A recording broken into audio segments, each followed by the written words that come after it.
Hi, Miss Hardy. How can I help you today? Hi Gautam, we went through your recommended portfolio, but we have a concern. We're not prepared to move forward with your recommendation because we're very concerned about climate change. Miss Hardy, can you help us understand why this climate change is a concern to you? Well, because we hear a lot about climate change these days on news and media, and they say that due to climate change risk, companies might not be able to make any profit in the future. If natural disasters become normal, extreme weather conditions become normal, that will ruin these businesses. So we feel what's the point of investing in equities right now?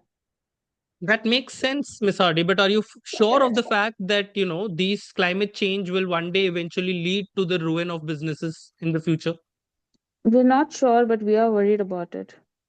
I understand that you're worried about these investments, Miss Hardy, and it's natural because your children, that is Graz and Graham's future education and your retirement goals, are dependent on these investments. And based on the recent circumstances, a lot of my other clients are also feeling exactly the same way like you do. They are scared that they might lose money based on what they hear on media and on news. So I did help them. So would you like to understand how I helped them alleviate those fears? Yeah, sure. Perfect. See, it's a good thing that you know about these climate changes, Miss Hardy, because that tells me that people are becoming more aware of the fact that climate change is actually happening. So, if you look at the historical timeline or the historical records, you will understand or you will realize that we have been addressing, fighting, and adapting ourselves to these climate change issues since the 90s.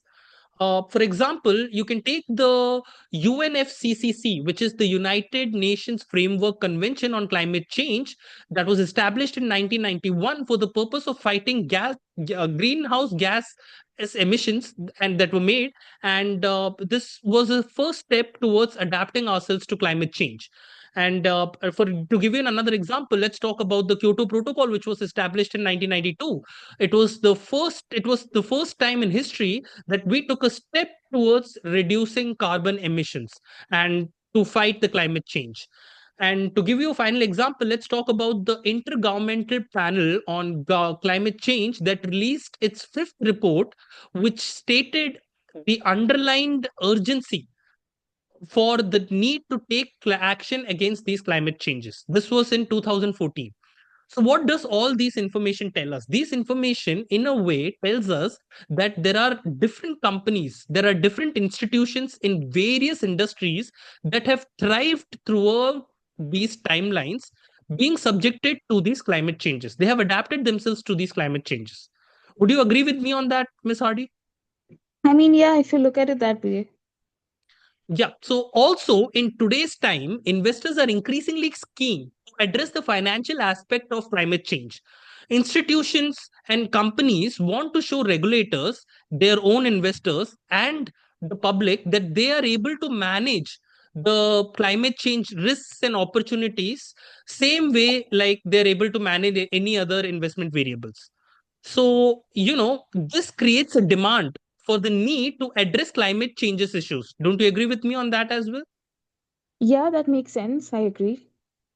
So, let's take an example. The ESG investing principle has been given much importance these days, subject to the panic over climate change that is being risen amongst the public these days. So, would you want me to elaborate what the ESG is, what the ESG principle is? Yes, please. Perfect. So the ESG's abbreviation is environmental, social, and governance. So it is an investing principle that prioritizes environmental issues, social issues, and corporate governance. That is why investing with ESG consideration is referred to as a responsible investing. And in a more proactive cases, it is considered impactful investing. So what do you think this will lead to, Ms. Hardy? You tell me. So this will lead to people investing in companies that seek to combat climate change, environmental destruction, while promoting corporate responsibility. So this is a kind of response to the climate change risk that we face today. You see, companies that will incorporate these ESG principles will eventually flourish, and the companies that don't will eventually stop. People will eventually stop investing in them.